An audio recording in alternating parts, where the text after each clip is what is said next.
Halo guys, Sobat Remah dimanapun berada, dari Aceh sampai Papua, dari yang muda sampai yang tua.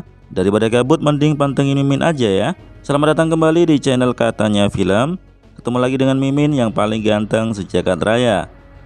Tidak lupa Mimin doakan semoga kalian semua diberikan kesehatan dan dimudahkan segala urusannya ya. Yang paling penting jangan lupa bahagia. Dan kali ini Mimin akan mengulas sebuah film yang berjudul Five Days of War. Film ini diangkat dari kisah nyata, bercerita tentang perjuangan seorang jurnalis yang mencoba mengekspos kekejaman Rusia terhadap jajahannya, yaitu Georgia. Tanpa banyak basa-basi lagi, ini dia Katanya Film.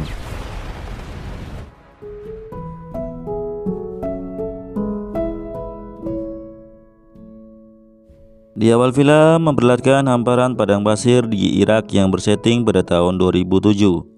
Setelah itu, sebuah mobil melintas di jalanan.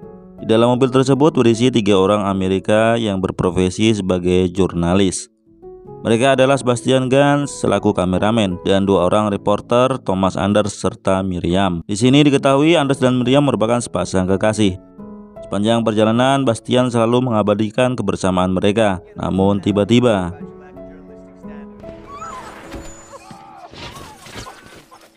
mobil yang mereka tumpangi mendadak diserang oleh milisi bersenjata yang mengakibatkan Miriam menghembuskan nafas terakhirnya. Anders sangat terpukul melihat kekasihnya meninggal di pangkuannya. Begitu juga si sopir mati tertembak. Sedangkan Anders peluru menyasar di kakinya. Hanya Bastian yang selamat dari serangan brutal tersebut.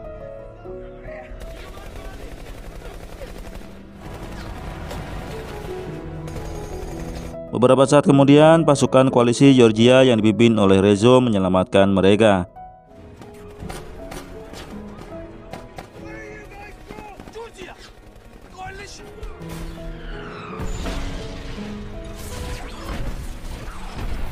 Anders dan Bastian dievakuasi menggunakan helikopter, sedangkan Miriam tidak bisa diselamatkan lagi. Sebelum mereka pergi dari sana, Rezo memberikan sebuah kalung sebagai jimat keselamatan untuk Anders yang mengalami pendarahan di kakinya karena luka tembak.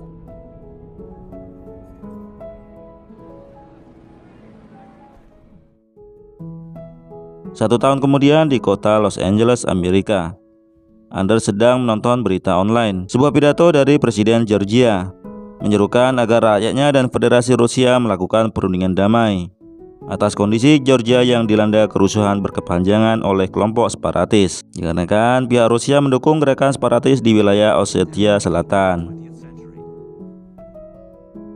Beberapa saat kemudian, rekannya bernama Dutchman menelpon Anders melalui video call. Dutchman mengajak Anders untuk gabung bersamanya dan 2 jurnalis lain, yaitu Joy dan Stillion. Mereka sudah terlebih dulu meliput berita di Georgia. Mulanya Anders menolaknya, tapi Dutchman tetap memaksanya untuk segera pergi ke Georgia bersama Bastian.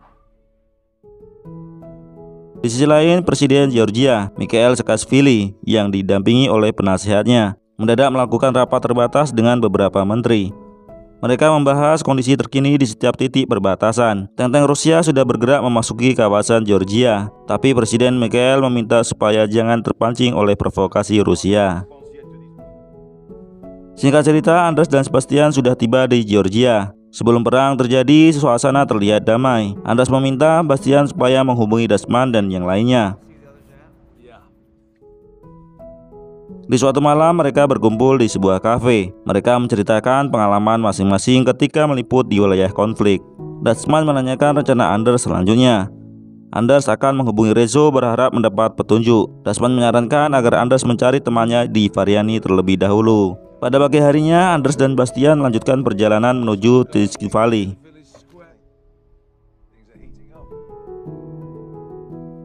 Di kantor kepresidenan sendiri, Presiden Saakashvili dan beberapa jajarannya kembali mengadakan rapat. Informasi yang didapat, tank-tank Rusia sudah berkumpul untuk sebuah invasi, bahkan sudah memakan korban jiwa. Akan tetapi, Presiden tetap ingin menjaga perdamaian. Presiden pun akan melakukan konferensi pers atas kondisi terkini. Setibanya Anders dan Bastian di sebuah kafe, sambil menunggu kedatangan Dutchman, mereka menyaksikan sebuah pesta pernikahan warga lokal. Bastian tidak tinggal diam, ia mendokumentasikan momen bahagia itu. Saat pesta tengah berlangsung meriah, Bastian menyaksikan berita di televisi. Presiden sedang konferensi pers. memohon bantuan negara-negara Uni Eropa untuk menjaga perdamaian di Georgia. Setelah beberapa saat kemudian, orang suruhan Dutchman menemui mereka. Ia yang akan memandu mereka menuju ke perbatasan. Namun tiba-tiba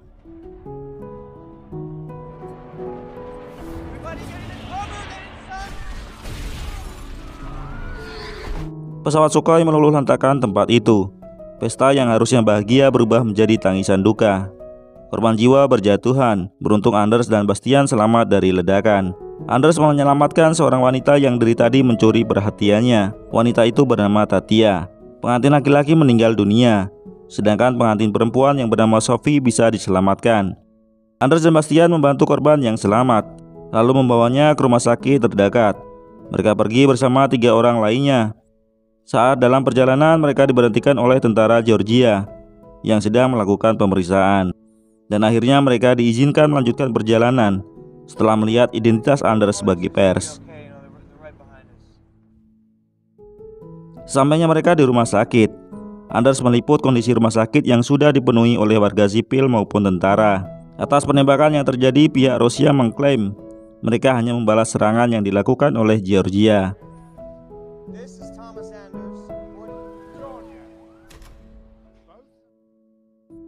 Setelah meliput berita, Anders menghubungi kantor berita di New York. Ia tersambung dengan Karin.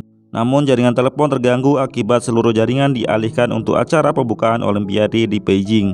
Karin melanjutkan kalau berita yang beredar adalah peperangan dimulai dari Georgia.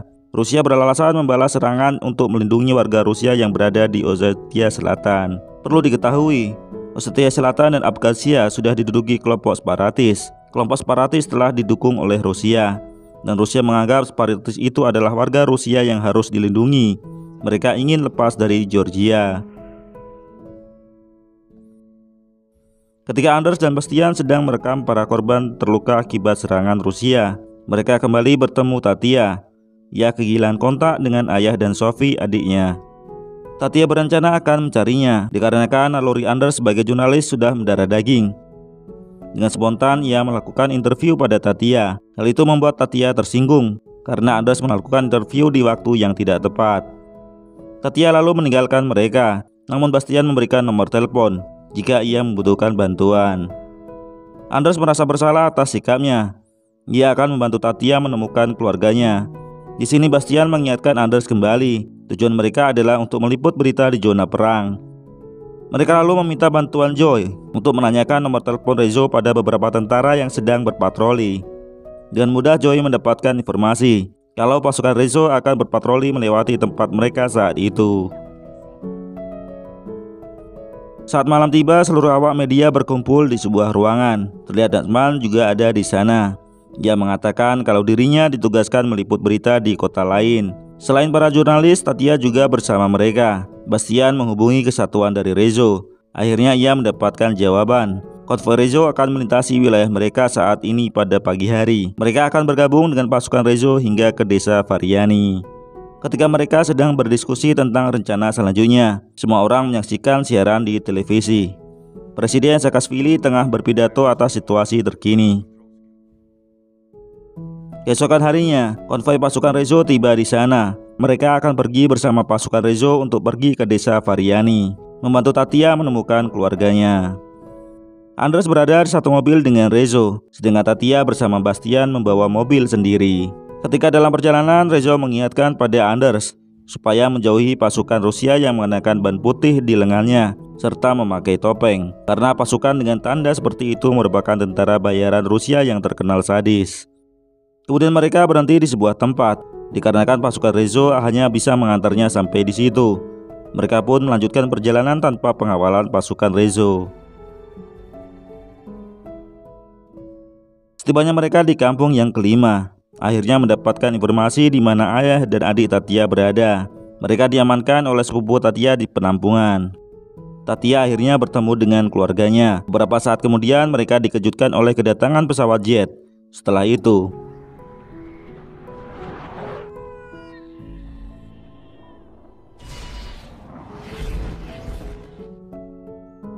mereka bergegas mencari tempat berlindung di bunker bawah tanah. Hingga pagi tiba, serangan jet sudah mereda. Anders keluar dari bunker sekedar menghirup udara segar. Namun sesuatu yang tidak diduga kembali terjadi. Rombongan tentara bayaran Rusia muncul dari balik perbukitan.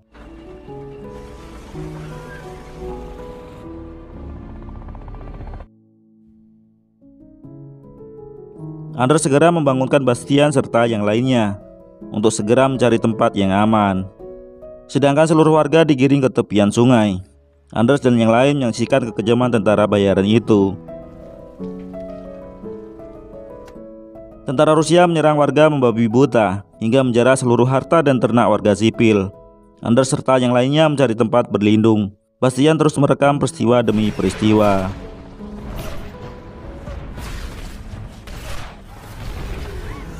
Mereka bersembunyi di perkebunan, namun salah seorang tentara mengetahui persembunyian mereka. Beruntung tentara itu mengacuhkannya. Hal tidak terduga pun terjadi.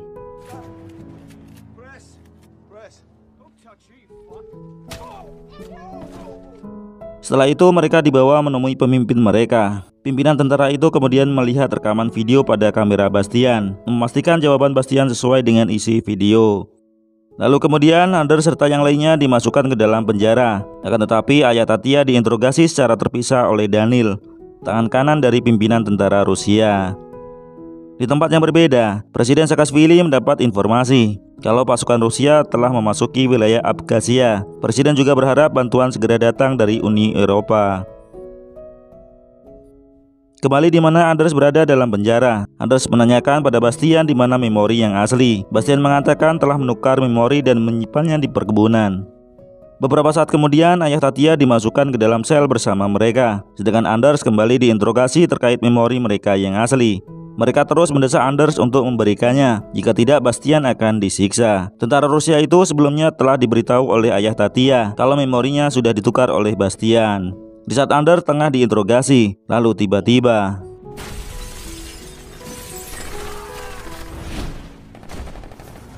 beruntung pasukan Rezo datang di waktu yang tepat. Rezo menyelamatkan Anders dan Bastian. Setelah itu pasukan Rezo mengeluarkan Tatia dan Sophie. Namun ayah Tatia tidak diizinkan pergi bersama mereka.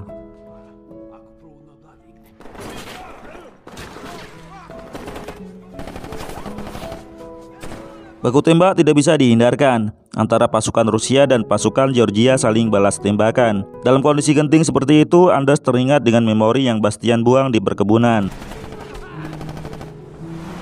Anders segera mencari memori yang dimaksud, lalu ia berhasil menemukannya. Setelah itu ia kembali masuk ke dalam mobil. Aksi kejar-kejaran berlangsung sangat dramatis. Pasukan Rusia terus mengejar mereka.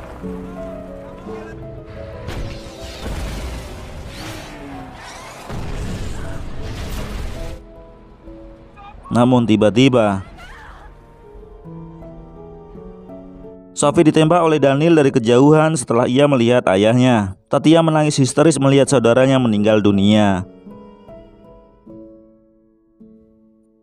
Seluruh perkampungan di bumi hanguskan oleh tentara Rusia. Warga sipil mencari tempat pengungsian karena telah kehilangan tempat tinggal mereka. Sedangkan pasukan Rezo bersama Anders, Bastian dan Tatia berjalan menyusuri hutan dikarenakan pasukan Rusia ada di mana-mana. Pada malam harinya mereka istirahat sejenak sebelum melanjutkan perjalanan ke kota Gori untuk menyiarkan rekaman Bastian selama ini, agar seluruh dunia menyaksikan kekejaman tentara bayaran Rusia terhadap warga sipil. Di sisi lain, Presiden Saakashvili terlihat putus asa dengan peperangan yang tak kunjung usai, serta tidak ada dukungan dari negara lain. Justru Presiden Rusia Medvedev menolak proposal damai yang diajukan Georgia melalui Presiden Prancis Nicolas Sarkozy. Maka dari itu, Presiden Saakashvili menarik mundur seluruh tentara untuk melindungi ibu kota Georgia. Kembali di mana pasukan Rezo berpapasan dengan tentara lainnya, telah menarik seluruh pasukan untuk menuju ibu kota, seperti instruksi presiden sebelumnya. Begitu juga seluruh warga sipil dievakuasi dari sana. Gori sendiri merupakan salah satu kota setelah Tskhinvali yang berdekatan dengan zona konflik perang di Ossetia Selatan.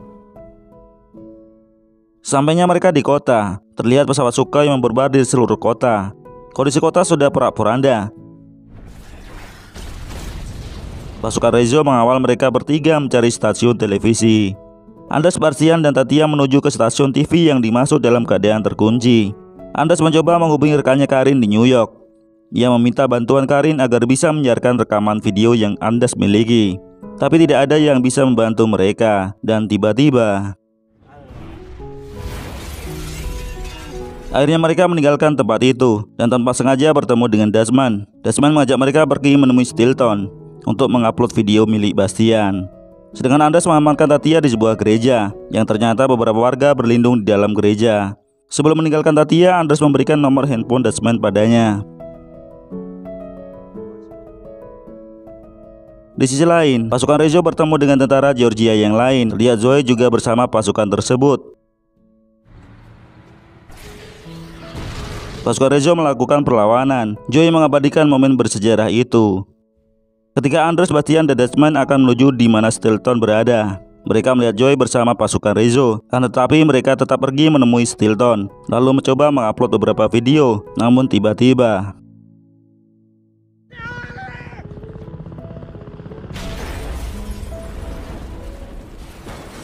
sebuah helikopter meluluh lantakkan tempat itu. Hanya Anders yang selamat dari ledakan tersebut. Bastian terluka parah. Bastian memberikan memory card itu pada Anders. Begitu sebaliknya, Anders memberikan kalung keberuntungan pemberian Rezo pada Bastian. Anders bergegas meninggalkan Bastian sendirian karena tentara Rusia semakin mendekat. Di tempat yang berbeda, pasukan Rezo masih baku tembak dengan tentara Rusia.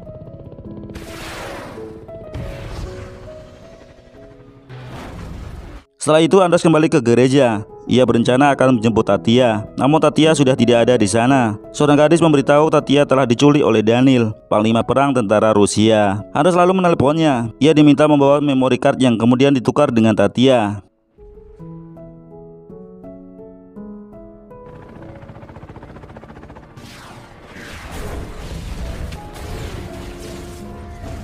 Sampailah Anders di tempat yang disebutkan. Terlihat Tatia dijadikan sandera. Anders meminta supaya Tatia dilepaskan terlebih dulu, baru akan memberikan kartu memorinya pada Danil. Setelah Tatia meninggalkan tempat itu, Anders menyerahkan kartu memori pada Danil. Namun tidak ada file yang ditemukan. Dan ternyata sebelum ia menyerahkan kartu memori itu, ia meminta bantuan pada gadis kecil untuk mengirimkan salinan video di memorinya kepada kantor HAM internasional. Dan akhirnya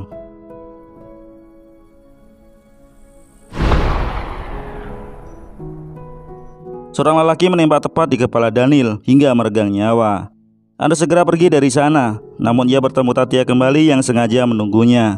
Kemudian Anders mengajak Tatia menemui di mana Bastian berada, tapi jasad Bastian sudah tidak ada di sana. Setelah itu mereka pergi mencari pasukan Rezo yang tersisa. Dari kejauhan, Anders dan Tatia menghampiri pasukan Rezo yang sedang memberikan pertolongan pertama pada korban luka-luka. Dan di sana ia menemukan Bastian terbaring lemah. Anders sangat bahagia melihat temannya selamat. Sedangkan rombongan pasukan Rusia terus bergerak menginvasi kota-kota di Georgia. Pasukan Rezo dan yang lainnya terkepung oleh kedatangan para tentara Rusia.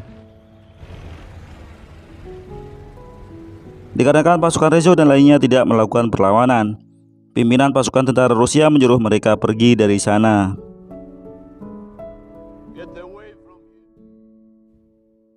Singkat cerita, Presiden Saakashvili berpidato tentang upaya mereka menjaga perdamaian di Georgia. Di atas panggung juga hadir beberapa kepala negara Eropa yang akan mendukung upaya Georgia berdamai dengan Rusia.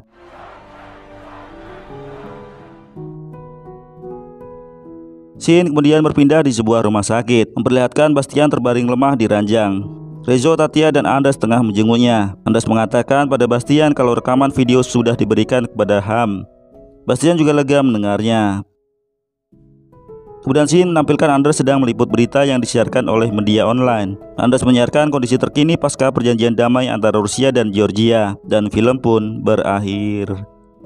Terima kasih sudah menonton sampai habis. Sampai ketemu di video selanjutnya.